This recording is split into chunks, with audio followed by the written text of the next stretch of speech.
The perspectives shared by the participants in this podcast are solely their own and not intended as medical advice. For any health issues, we strongly recommend seeking guidance from a licensed professional.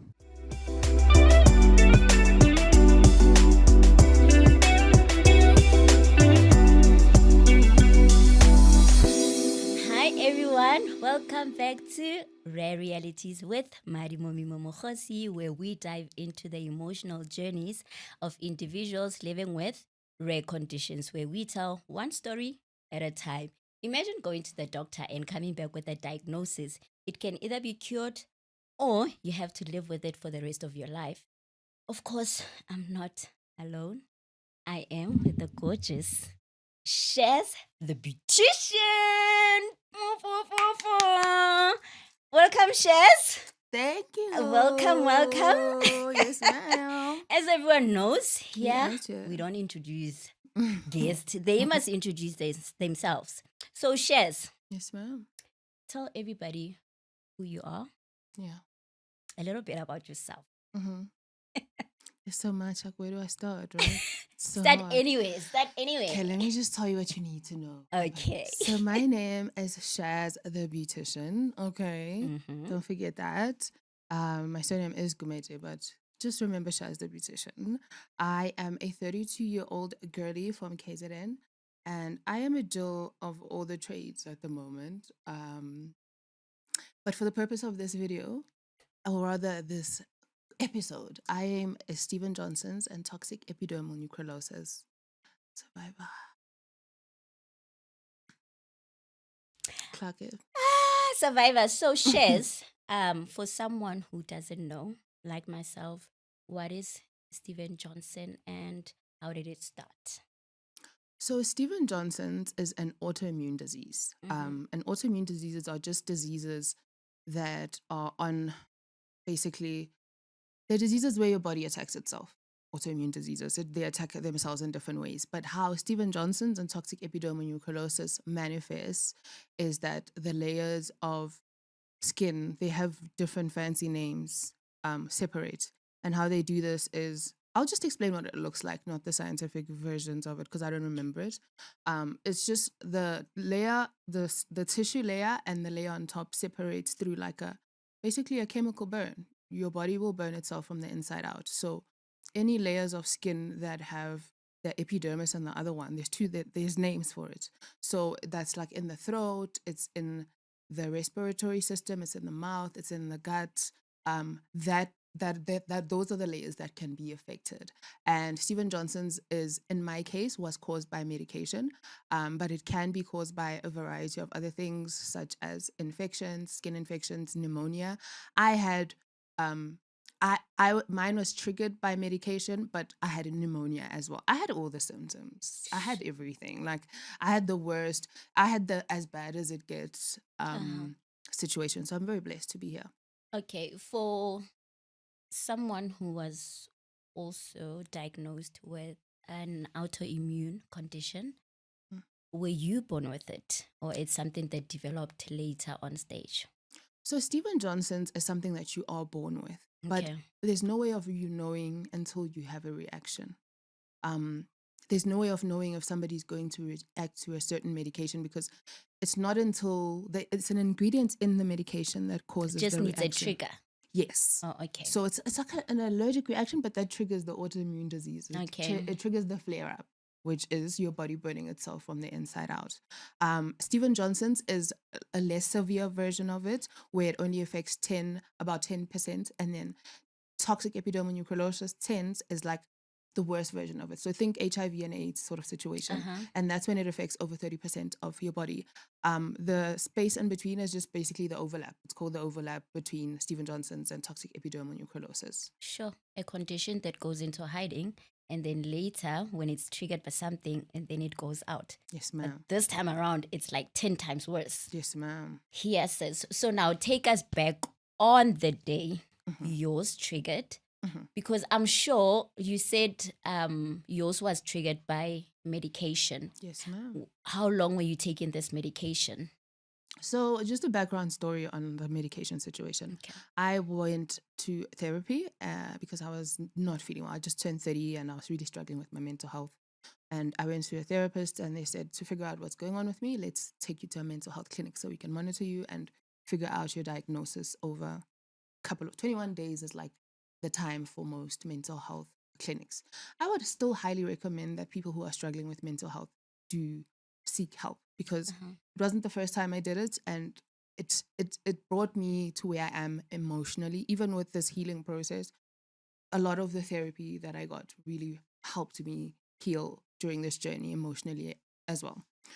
So I went to the mental health clinic, and within like 3 days, I was put on medication. And one of the medication that I was put on was called Epitech. Epitech contains an ingredient called lamotrigine. Epitech is a seizure medication, but it's also a mood stabilizer, because apparently seizures are caused by like an extreme mood instability, and then your body shuts down. But it's a very like aggressive medication. It's a black box medication. And there is a warning on the black box that says that you can get Stephen Johnson's. But because I was in the hospital, the nurses were giving me, how they give you the medication when you're in a mental health clinic as well. It's not even in a box. It's not in a box. It's not even given to you in your room. You have to stand in a line and open your mouth and take it. Like when you finish taking it, they want to see that you've swallowed it, because some patients don't want to take it.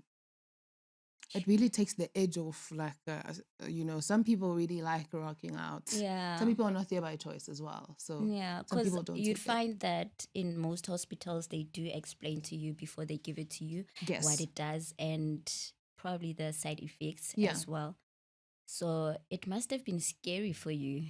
Very scary, because nobody told me about the side effects. I started Yeah. to react on the day that I was discharged to go home. I started to have a fever. I thought I was having a fever. The next day I went to a doctor, and the doctor said I had a fever.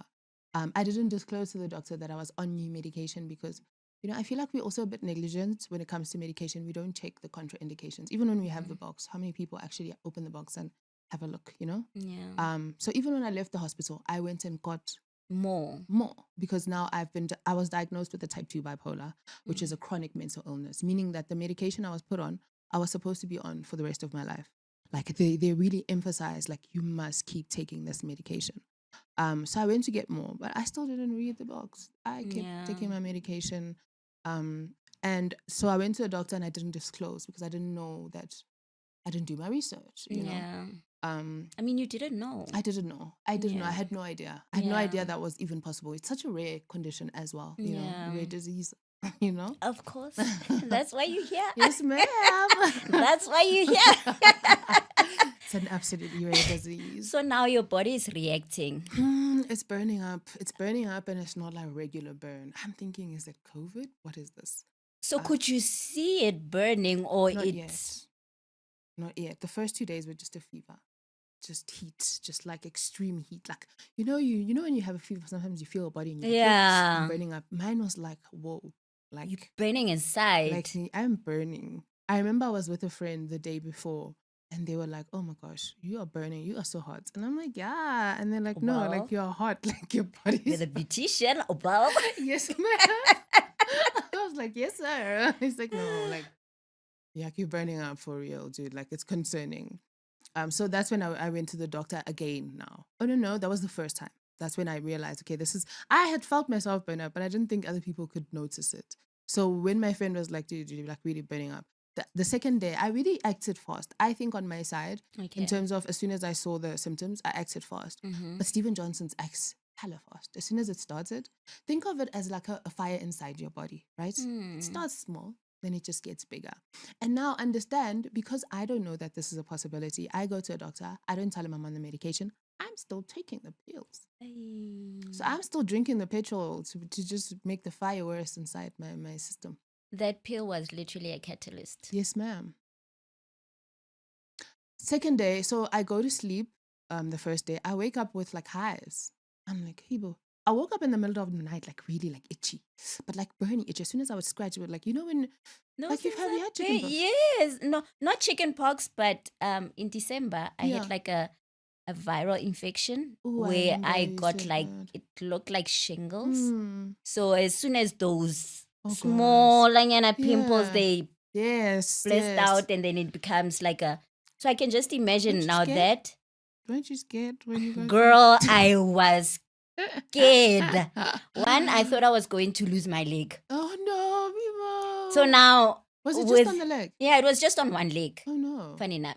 So when you're talking about like your burning sensation, I'm just here like, you know what it's like. I And then had as soon that as you scratch, feeling. it burns. Yeah. And then, but it was so crazy. Like, as what I noticed is that, like, as the night went further and further in, as soon as I would scratch, the blisters would form straight away. Like, it was instant. It was so crazy. And then I woke up in the morning. I went straight back to the doctor. I thought I had chickenpox because I'd never had it before. Yeah. So I went to the doctor. I think also, sometimes you just need to go to the doctor and be quiet. Because I got there, I'm like, I think I have chickenpox. But I also said to him, because I was Googling my symptoms when I was, Yeah. and Stephen Johnson's did come up. And I was like, whoa, that's crazy. But I knew I was on new medication. So when I went to him this time, I took the medication with me and I was like, yo, This is what do you think it I've could been be taking. Stephen Yeah. Johnson's? And he had like a moment of silence and he said, instead of saying just go to the hospital, I felt like he really was quite a disappointment. Because this is the second time I'm coming back to him also, in like 2 days. He was like, if it gets worse, go to a hospital. Like, I had health insurance. Say go to a hospital, something as serious as that, Yeah. And instead, he was still fascinated at, it spread really quickly. Hey, wow. Like, you had nothing yesterday.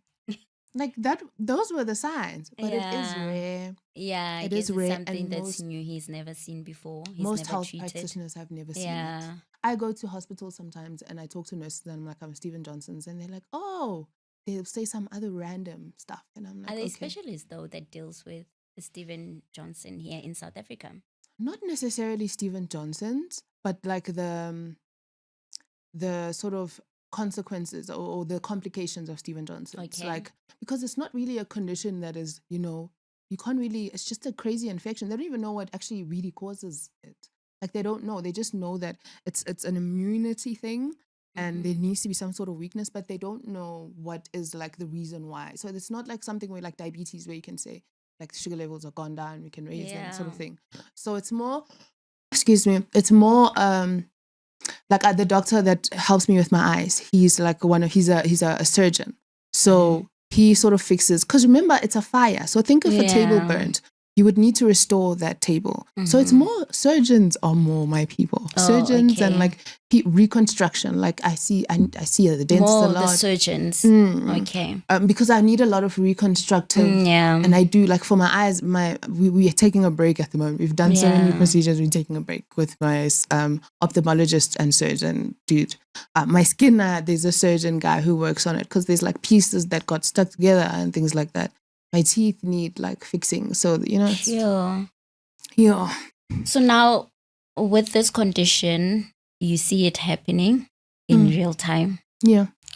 What are you going through? I mean, you just came back from mental therapy institution, and now you're literally just going back and everything is just... I was so disheartened at the time, because even with the whole, with being in a mental health clinic and then receiving a diagnosis and being put on medication, the last time I went there, I asked not to be medicated, because I feel like I don't believe, and I still till this day don't believe, that there are people that react out of nothing. There's always a root cause, and I feel like there are people that need medication, and I feel like there would be a point where you can need medication if you can't deal with things. But I do feel like there's a point where you need to work with the root cause. And a lot of therapists and psychiatrists these days are sort of just medicating people and giving them these like sort of like names, and people are walking around being depressed and anxious because they've been given the title. That's just like a whole other... Yeah, I guess it's also like a personal trauma. It is. I was very disheartened, because now I felt like, so I'm broken, so there's nothing that there's no reason I'm like this. I'm just broken and I'm always going to be like this. So now I went home with that mentality already. Like, okay, I went there, there's no work that needs to be done. I'm just broken. And then now I'm going into hospital now, I remember the day that I went to hospital. After the doctor gave me medication, I felt so, how we trust doctors so much. I felt so strong that time. I walked about like a kilometer to go get the medication at a pharmacy he referred me to. And I started taking that medication. that night, in the middle of the night, I woke up in like fire. Like I knew something was so wrong, but I was still taking all of this medication because doctors had told me to take it. But by the time I woke up in the morning, I tried to put my feet on the ground and there were blisters under my feet. Yeah. I crawled. I tried to put my hands on the ground. There were blisters on my hands. Now I'm walking on my knees to the kitchen to try and eat so that I can take the medication. Yeah. So that this might get better, you know? But when I try to eat, there were blisters in my mouth. I realized, you know what? I'm calling the ambulance. I'm not dealing with this. Like, girl, you were burnt everywhere. Everywhere. In the morning, I wake up and this is like 3 days later. I'm like, I'm not dealing with this. I'm calling an ambulance. When I called the ambulance, I realized I could barely talk. Like the blisters were already in my throat. My eyes, I looked in the mirror, my eyes were pussy. The blisters were in my eyes. It was the craziest thing to explain. Like as soon as I looked in the mirror, I was like, okay. I called the ambulance. I just sent them, I told them quickly they need to come. Like all I told them was that I am at this address, you need to come now. Yeah. And they were there very quickly. But let me tell you, the same guy that's been misdiagnosing me for 2 days owns the ambulances. So they take me to him again. Well, that hello. situation was Welcome back. So good to see hello. you.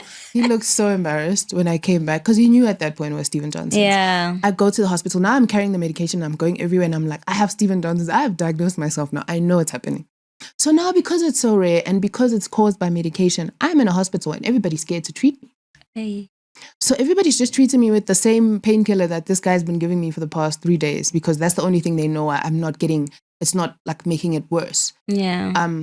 And I don't really remember what happened in the first hospital, to be honest. They made me sign something and then they so how Stephen Johnson's is treated is that because the how it forms, the blisters quickly get bigger and then you get others like around them and then they bubble and come together. Yes. Then they become a family. Yeah, bro.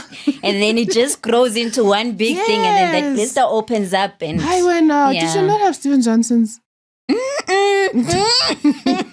Well, I hope it not. Sounds exactly like it. I That's the hope process. not. They come together and then they sloth off. Yeah. Right? But mine didn't, like, eventually it was like my whole arm. And then, but it starts like here. For most people, it starts in this area. Yeah. Because it's like the respiratory. That's where any tissue that is moist and like wet, if there's like a layer that is moist on the one side and there's a layer. So like your mouth, your throat, your vaginal areas. But luckily for me, I didn't get affected there. Praise the Lord.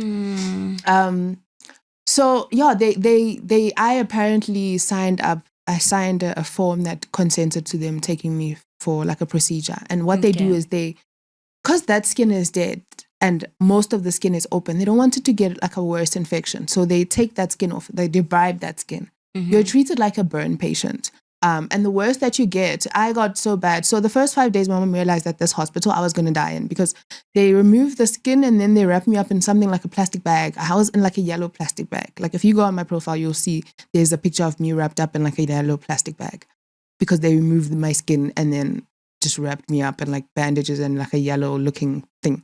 So she was like, this is not going to happen. I am so grateful that my mom is such a present, like fighting parent who was like, I need you to transfer my daughter now. You guys don't have the capacity in this hospital to handle this. Yeah. I see. Because also she realized like nobody really knew. People would come and ask me a couple of things and then leave and nothing would happen. And now I'm high on all these meds. I'm signing papers. She was like, as soon as she came back and they'd done a procedure on me without her knowing, she was like, you need to go. So she made a plan to get me transferred to another hospital. The doctors had said no, but she made a plan and she paid for an ambulance. Shout out to my mama. I would not be here without my mom. Let me tell you that. That's the real hero in this story. Absolutely, like 100%. I love that support. Yeah, you 100%. need it. I needed it. Yeah. I would not be here. I wouldn't, even if I was here, I wouldn't be alive and well half as much as I am. She spoke life back into my body. She carried me twice. I love her so much. Yeah. You're not telling people that you were in coma. Oh, sorry. So like this girl, I'm sorry, I told you I'm a big yapper. Has visited our people. Yo, and I visited them. And they're there, Shem. They're very unhappy. I don't know why. Now tell us about that. So I moved to the next hospital and they put me into a coma straight away. So now I didn't realize I was in a coma. Let's just start there. Like I was so in and out of consciousness. Apparently I was talking. But I don't remember moving from the one hospital. I don't remember the coma. Apparently, I agreed to be put in a coma. The coma was 6.5 weeks. It was supposed to be a couple of days, but the infection would not stop. Apparently, they tried each and every single antibiotic, and sometimes because it's caused by medication, it can get worse. And the interesting thing, so the coma business, we would have to sit the whole day to explain the whole thing. It's just a weird experience. Okay. It's not real life.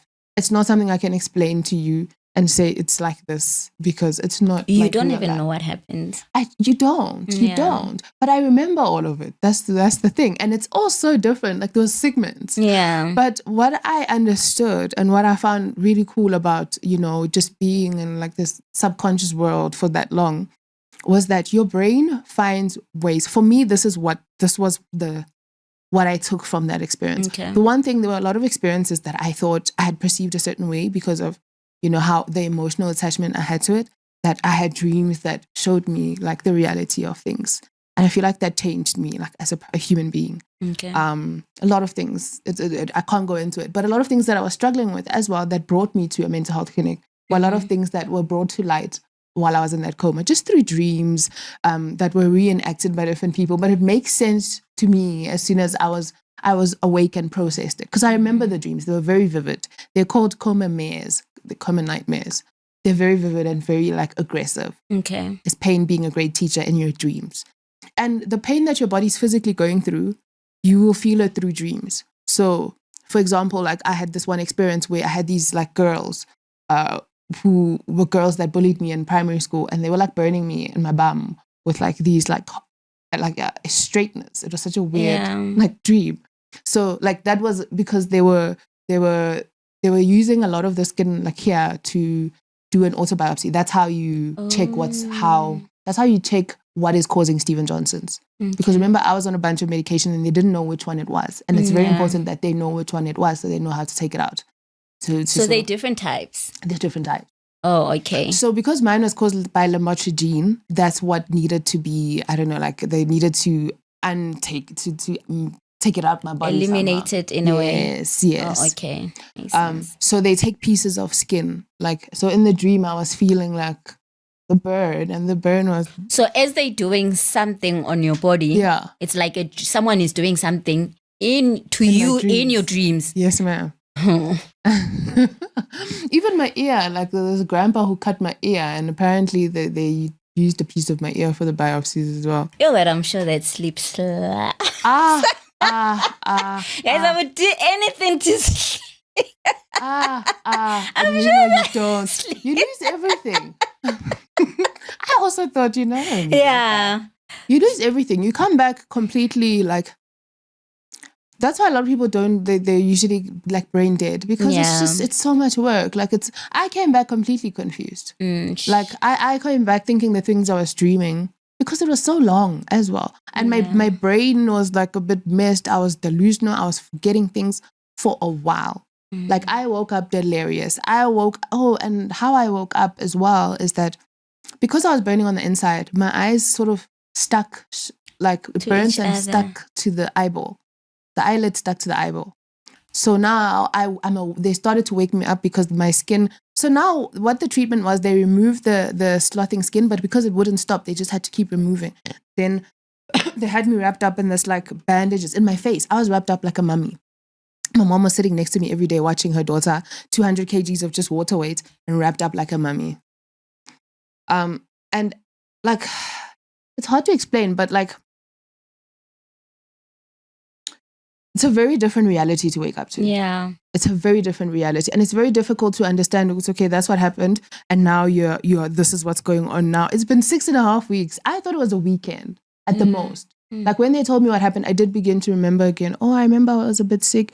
And then they told me how long it had been. I couldn't process that at all. I could not process. And then after I had to process that, I didn't realize how sick I was at first. I woke up with a tracheostomy because remember I had pneumonia and I couldn't breathe on my own. I woke up with pipes everywhere. I had pipes everywhere. I didn't know you could have pipes here and pipes here and pipes here. I had pipes everywhere, like everywhere. I couldn't move because all the muscles. So what you lose in your body, I've learned, if you don't use it, you lose it. I couldn't move my hands. My hands were like that pies. line is so powerful. Girl. Guys. Girl. If you don't use your body, you will lose lose it. it. You will lose it. I'm going to gym after this episode. Yes, ma'am. You better. You better. So what would you say the condition took away from you? It took away my entire identity. When I was healing, I thought I was doing the work to heal, but it turns out I was doing the work to change because I'm not at all the person I used to be at all. At all. I mean, I respect her so much because she brought us here, you know? But I am not that person at all. I mean, think about the fact that I woke up with 75% of my skin gone. So the only skin that looked like my skin, kind of, even that had like sprinkles, was down here. Here, I was this color, right? So I was a beautician. I have no nails, no hair. I had a literal rebirth. Yeah. It was a literal rebirth. And healing from that was the hardest thing I will ever do. I'm not doing that shit again. Let me tell you that. Would you say you've healed or you still? I'm definitely still in restoration. I'm in restoration now. Yeah. But I've healed. I love that. I've healed. Like I don't have pain anyway. Yeah. Like I cannot run like the someone who is completely, you know, I can do things that people who have never had any health issues can't do. It's also, you know, my prognosis was I'm supposed to be blind, unable to move my body in many ways. I'm not supposed to be able to go in the sun. I'm not supposed to be doing half the things I'm able to do. You are doing. Exactly. And that's because when I was healing, I healed intentionally. I did my research about the condition. I did my research. I did my research about how it affected. The nice thing about the internet is that whatever you're going through, the weirder it is, the higher the chances that somebody has gone through it and documented it. It also inspired me to document it because like I was looking at my symptoms and I would look online, you know, people who have experienced this. I didn't find one person who had all the same things, but I found different people who were experiencing similar things. And I drew strength from that. And that is what inspired my decision to also go online with my experience. But we also need to emphasize that, guys, the importance of noticing that the symptoms and going to the doctor. Yes, it's one thing to do research, but doing research and not doing anything about it. As soon as you see the symptoms or you see that you can relate to someone who's living with the same condition, but you're not sure, please go to the doctor, find out so that you can be treated on time, because the longer you take, and like you said, there are different types, so one might not know what they have. Definitely. And it looks different, hey? Like I met a group of people and who have Steven Johnson's, and everybody had different symptoms in the beginning. Yeah. But like it's so important for us to and for you when you get to the doctor, you're the one, as much as the doctor has the knowledge, you're the one having the experience. Even if the doctor doesn't, you know, seem to be taking it that seriously, emphasize, like express to what exactly what it looks like, and like express your concern if you feel like actually, you know, don't just trust what they say, because doctors are also human beings. True. And like they don't know what you feel. If you don't tell them how concerned or how serious whatever you're feeling is, they don't know that. Yeah. So now for a mother who has a child, and what are the symptoms to look out for? With Steven Johnson? Alerting, Okay, so the biggest thing and that most of us had is a fever. That is how it starts, because the burning has begun inside. The infection has begun. So the fever is how it starts, and the fever will very quickly turn, especially in children. Children apparently are the biggest sufferers of Steven Johnson's. Sure. It also makes sense because medication is just a one size fits all. You can't. Like, we're so different as human beings. Our physiology is so different. But first thing is fever.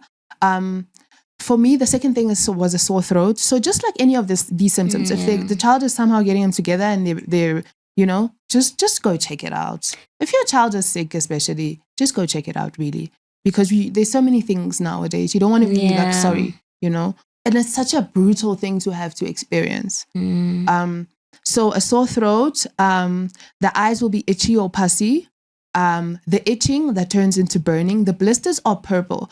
So I always say this. I feel like the colored community is not really well represented in the pictures if you look online. When it comes to Steven Johnson. Because the blisters were purple, and how do I have purple blisters? How does this color of skin have purple blisters, And it says like that the description is the blisters are purple. So I was like, my blisters are not purple. Are the blisters purple as they appear? Yeah. In the beginning or later on stage? They didn't look purple at all on my skin because I'm brown. That's what I'm saying when I say like they were just like black.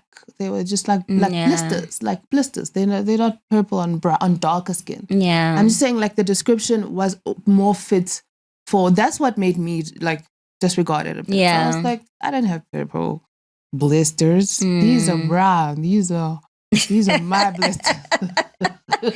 You wanted a symptoms per symptom. Match to match. Match to match. I think I just didn't want to think I have to. Also, in most times, I feel like we are so in denial. We are. Like, no one wants to be sick, though. Yeah. No one really. Yeah, nobody wants to be sick. You see those pictures? Have you seen those Steven pictures online on Google? People, and it's on people's back. It's like, and I'm like, never. Okay, I'm going to ask you a personal, deep question. Okay. I love personal questions. During this whole period, did you, by any chance, did death come across your mind? Oh, definitely. Oh, a lot. All the time. Even today. No, I don't mean like I thought about it today. I mean just like it's definitely big. I mean, I got so sick that the doctor got to a point, when they start telling the family to prepare for the worst, I had less than 5% chance of survival at my worst. So my mom is a woman of faith that cheered. The only reason I'm still here, because even the doctors were giving up on me. My mom was cheering the doctors on, right? But when I woke up, because everybody was so, like, they also knew that when I saw myself and all of that, it took a very long time for them to let me see myself. They wouldn't let me see myself for a long time. Like, mirror? Girl! Nothing. So you didn't go to the toilet? I couldn't walk. Oh, yeah. I lost the ability to walk. You lose. I couldn't understand how that works. Like, you lose. I had to learn how to walk again. That's what I mean. Like, it was such a literal rebirth. I had to learn, like, like a baby. Like they gave me a little, how a baby has a baby walker? Yeah. They gave me like a table, and I would like baby step it, like, and sweat and get like, I would drip from just taking 2 steps. When the first time I started to walk, I walked out the bed, I stood up and then I sat down. That was the first time. That's all I did. Second time I took baby steps, guys. I always say like what I've learned more than anything in this story is that you can achieve anything. In this experience, baby steps, you can achieve anything. Just from taking 1 step and then 2 steps. The momentum is insane. Like, and then like within a week, I was like exercising. I told myself very early, like, I'm trying to be hot. I don't care if my skin looks weird. If I'm going to live, I want to be hot. But as soon as I realized how bad my situation was, I had like I remember I had a day where I was just, because I couldn't talk as well when I woke up because I still had the tracheostomy. Yeah. So remember I told you that I woke up with my eyes stuck to my eyeballs? So I was awake and then my eyes were still stuck to my eyeballs. So you couldn't see? I couldn't see. And I didn't know what was going on. I didn't know I was awake. I thought I was still dreaming. So now I'm awake and moving. When I eventually opened my eyes, my hands were tied to the bed because I was pulling things out. Because I'm dreaming, I don't know what's going on.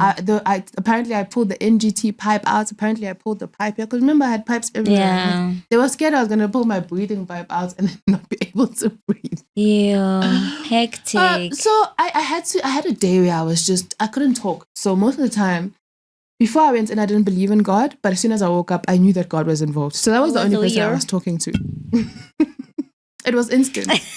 When God wants you to come to Him, He won't make it comfortable. He won't make it comfortable. He will not. He had to make it like that for me as well.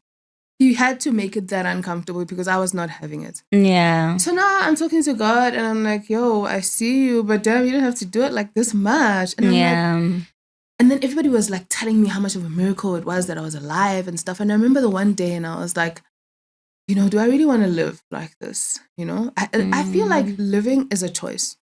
Like, I feel like living and to what degree you live, unless somebody's brain dead, if you can still I know that there are people are disadvantaged in many ways, and people are not given, our cards are not the same. But think about the situation that I was in. Yeah. I woke up completely like, and what you chose was I? to live. And I had to make a conscious decision to, I saw how much these people, and I promise you again, it was my mom. I saw how much this woman had put in. My mom quit her work to look after me, to come sit and watch me in the hospital, to just sit, watch me laying there.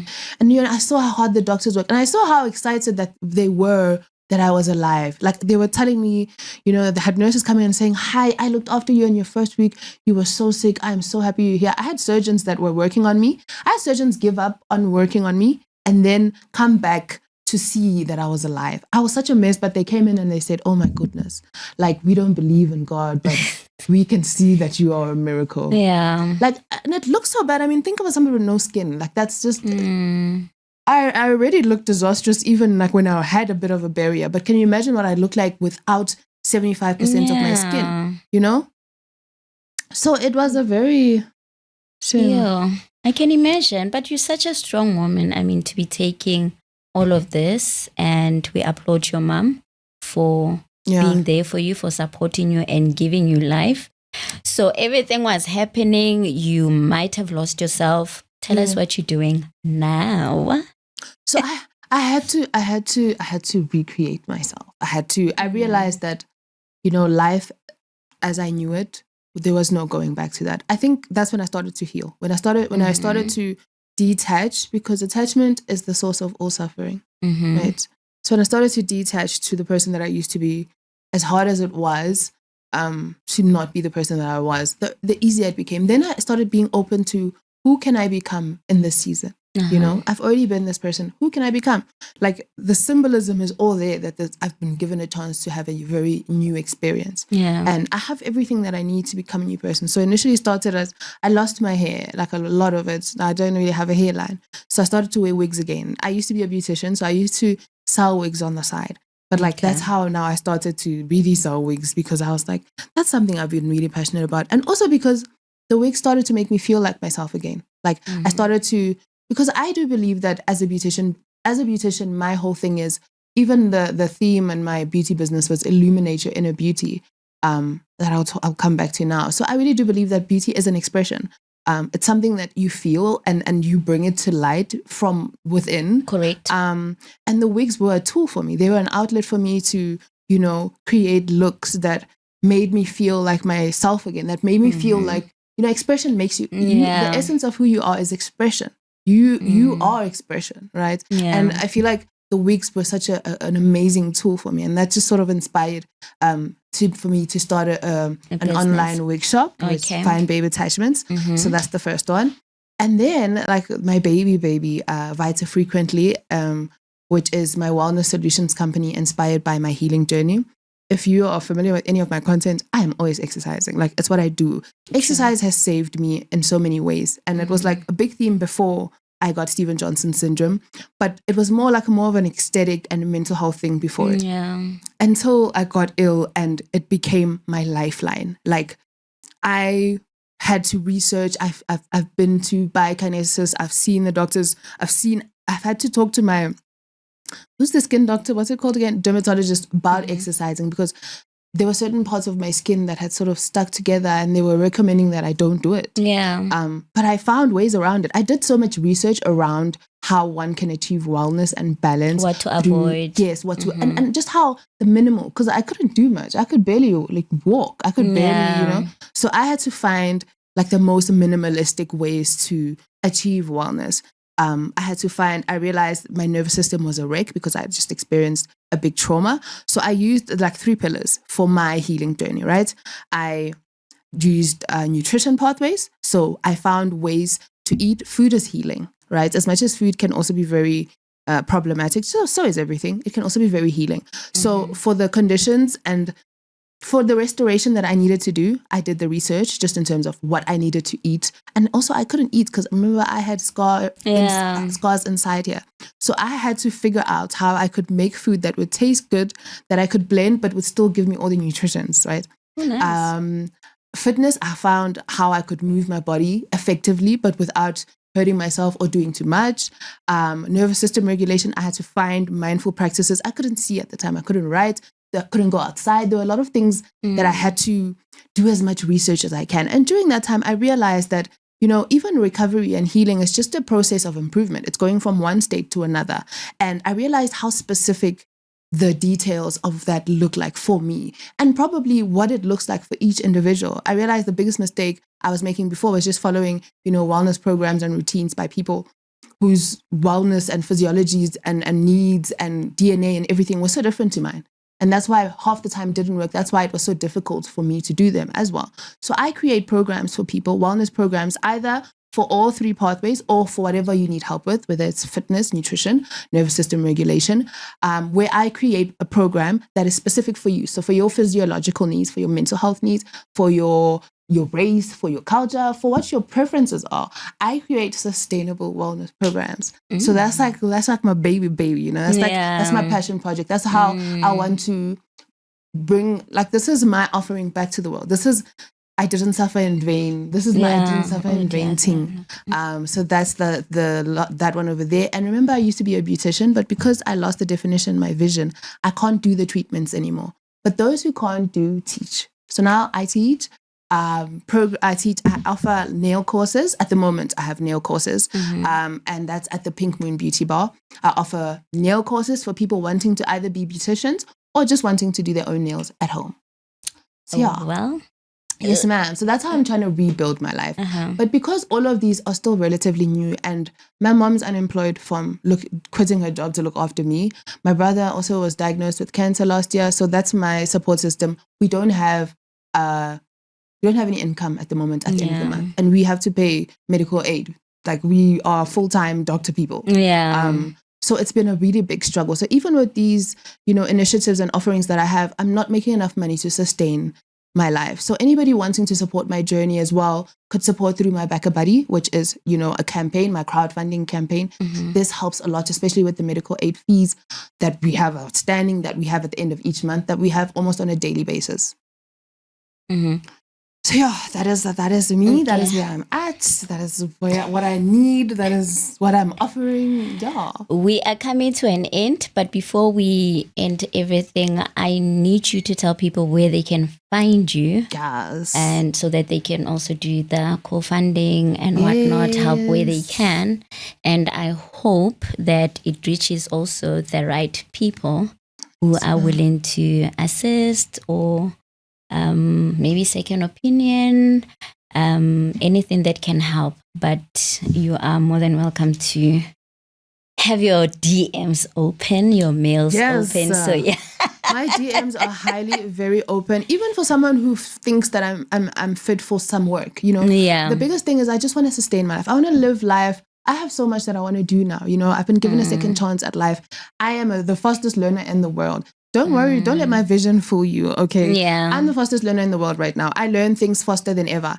But if you are looking to link up or support me in any way whatsoever, support this journey, you will not regret it. This is a journey that's going very far. Okay? Yes. Let's just clock that.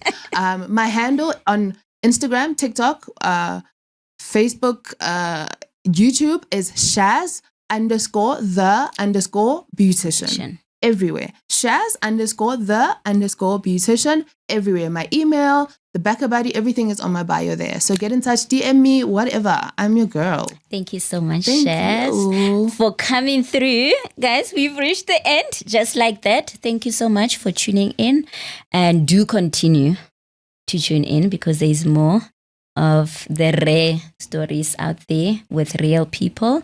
And from us, until next time, bye.